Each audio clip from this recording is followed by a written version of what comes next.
How sweet is Krishna we cannot understand with material senses.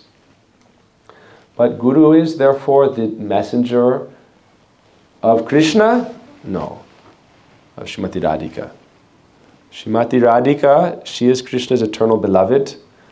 So in our understanding, our theological conception, not ours, this is called Sanatan Dharma. Sanatan means eternal. This is not based in India or the West. It's not Hinduism or any other ism. It's not an ism. It is called the eternal truth, Sanatan Dharma. That eternal truth is that God is not alone. God is one, but He is not alone. How can we understand that? God is one, He has no second, but yet God is not alone. You understand? Therefore, Sri Gurudev describes what is pranay. Pranaya is a Sanskrit word for a very high state of love. Pranay. There's many stages of love. In English we say love. I love you, and I also love pizza. And I love my cat and dog. And I love cricket. And football. I love many things. But what is love? Like the Greek philosophers, they have different, a little bit more of a philosophical approach to the concept of love. But Sanskrit is the fully blossomed, fully ripened understanding.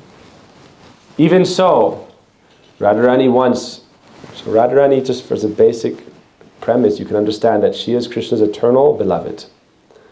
And in the transcendental reality, also present in this world. Why? Because wherever their devotees are present, they have love for them, they manifest their place. So really there's nothing separate from them, outside of them. Everything that is an expansion is an expansion of their love. But you should just have this understanding. Like I said, you don't have to believe in it if you don't want. But since we're here together, let's give our ears and hear about it. Right? So, Sri Radha and Krishna, when we say, oh, I've heard of Krishna, it's very sad to think, oh, but you haven't heard of Radha. Why? How are you going to make Krishna happy if you think of God as a person? How are you going to please Him as a person if you don't know who He loves the most?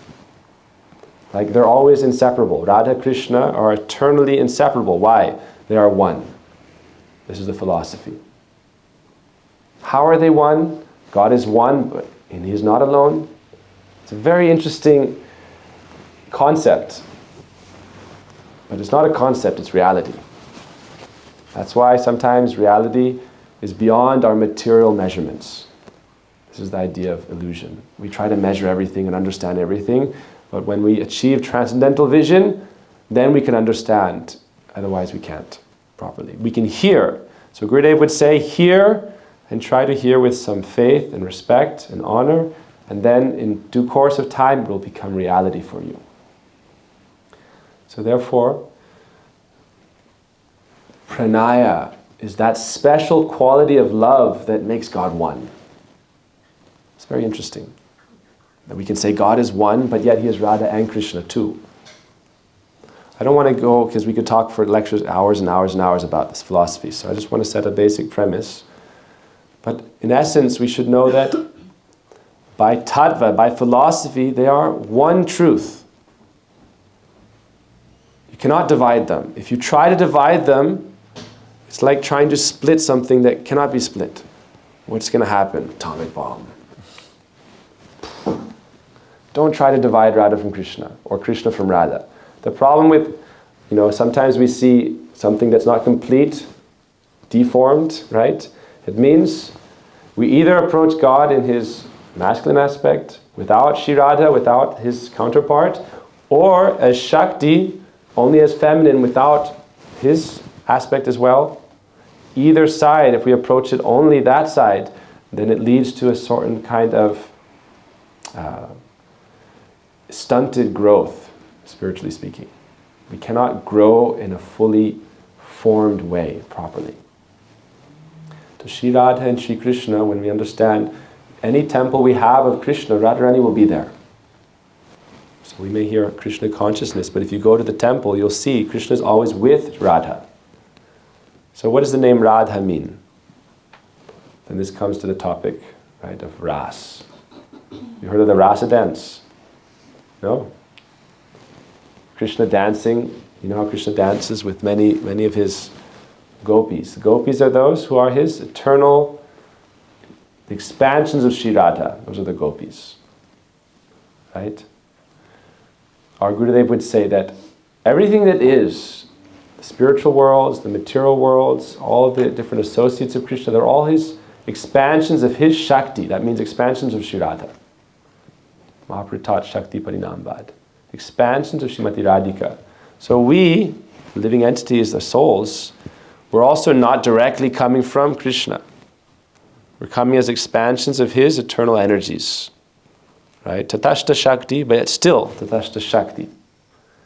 So therefore, if we don't understand the position of Sri Radha and we try to approach Krishna, it's described to be like trying to see the sun without the rays of the sun.